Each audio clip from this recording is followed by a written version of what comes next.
अगर आप single parents होने के साथ साथ सरकारी कर्मचारी हैं तो अब से आपको उसका फायदा मिलेगा, क्योंकि सरकार ने महिलाओं के बाद अब मेल्स के लिए भी चाइल्ड केयर लीव को मंजूरी दे दी है, जिसका मतलब है कि अब सिंगल मेल्स भी अपने बच्चे की देखभाल के लिए छुट्टी ले सकते हैं और सैलरी नहीं कटेगी। सरकार ने यह भी तय किया है कि सिंगल पेरेंट्स की श्रेणी में कौन कौन से लोग आएंगे और उन्हें किन नियमों के तहत छुट्टी का फायदा मिलेगा।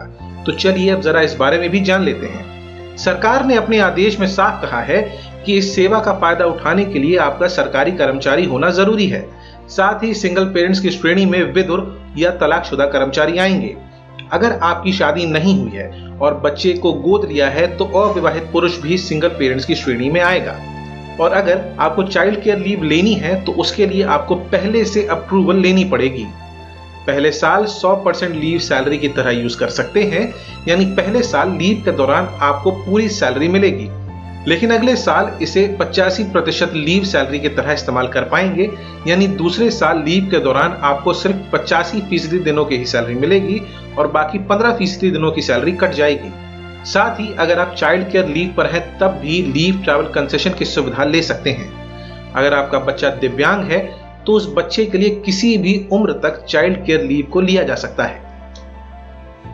इस लीव पॉलिसी के साथ सरकार चाहती है कि उनके कर्मचारी अपनी फुल एबिलिटी के साथ काम करें, लेकिन आप इस खबर पर अपनी राय बनाएं उससे पहले यह भी जान लेना जरूरी है कि सरकार के पास कितने कुल कर्मचारी हैं और उन्हें 7वें पे कमीशन में सालाना कितनी छुट्टियां मिलती हैं। तो आपको बता दें कि केंद्र सरकार के पास कुल 48,34,000 कर्मचारी हैं और जिन्हें एक कैलेंडर ईयर में 8 से 30 दिन की कैजुअल लीव मिलती है। महिला कर्मचारी को 1 साल से छोटे बच्चे की देखभाल के लिए 135 दिन की चाइल्ड एडॉप्शन लीव भी मिलती है। यहाँ पर यह भी जरूरी है कि चाइल्ड एडॉप्शन लीव से 2 बच्चों तक ही मिलेगी।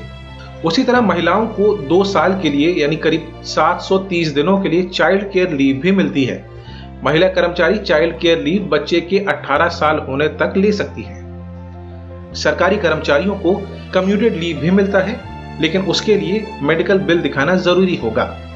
30 से 60 दिन का अर्न लीव भी मिलता है, यानी आप इस छुट्टी के बदले पैसे ले सकते हैं। इसके अलावा 20 दिन का ही हाफ पे लीव भी मिलता है। 120 दिन के लिए हॉस्पिटल लीव भी मिलता है, जिसमें 120 दिन तक 100% सैलरी और उसके बाद आधी सैलरी मिलती है। यहाँ यह भी जान लेना जरूरी है कि हॉस्पिटल लीव किसी भी हाल में 28 महीने से ज्यादा नहीं हो सकती। महिला कर्मचारियों को 180 दिन का मैटरनिटी लीव भी मिलता है, जो कि बिना मेडिकल सर्टिफिकेट दिखाए दूसरी छुट्टियों के साथ जोड़कर उसकी अवधि 2 साल तक के लिए बढ़ाई जा सकती है। पुरुषों को 15 से 30 दिन के लिए पैटर्निटी लीव भी मिलता है। इसके अलावा special leave, disability leave, study leave, provisional leave, apprentice leave भी मिलता है।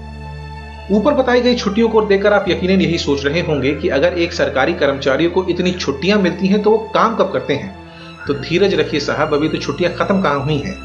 तो केंद्र सरकार के एक कर्मचारी को इन छुट्टियों के अलावा साल भर में 140 दिन का वीकली ऑफ मिलता है। इसके अलावा 3 दिन का नेशनल हॉलिडे भी मिलता है, 2 दिन का रिस्ट्रिक्टेड हॉलिडे भी मिलता है और 14 दिन गस्टेड हॉलिडे के नाम पर भी छुट्टी मिलती है। इन जानकारियों के बाद आप यकीनन यही कहेंगे कि ऐश तो सरकारी कर्मचारी की ही है, लेकिन सही कहें तो इस सवाल का जवाब हाँ भी है और ना भी। ऐश के मामले में छुट्टियां काफी मिलती हैं, सैलरी वक्त पर आ जाती है और दूसरी सुविधाएं तो हैं ही, लेकिन परेशानी वाली बात यह है कि सरकारी कर्मचारी सिर्फ ऑफिस में बैठा बाबू या साहब नहीं है, बल्कि देश की रक्षा के लिए सीमा पर सीना ताने खड़ा जवान भी सरकारी कर्मचारी ही है।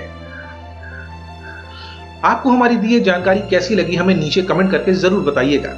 अगर आप ये वीडियो YouTube पर देख रहे हैं तो हमारे चैनल को सब्सक्राइब कर दीजिए, बेल नोटिफिकेशन को टिक कर दीजिए, जिससे जब भी इस चैनल पर कोई भी नया वीडियो अपलोड हो तो वो आप तक सबसे पहले पहुंच सके।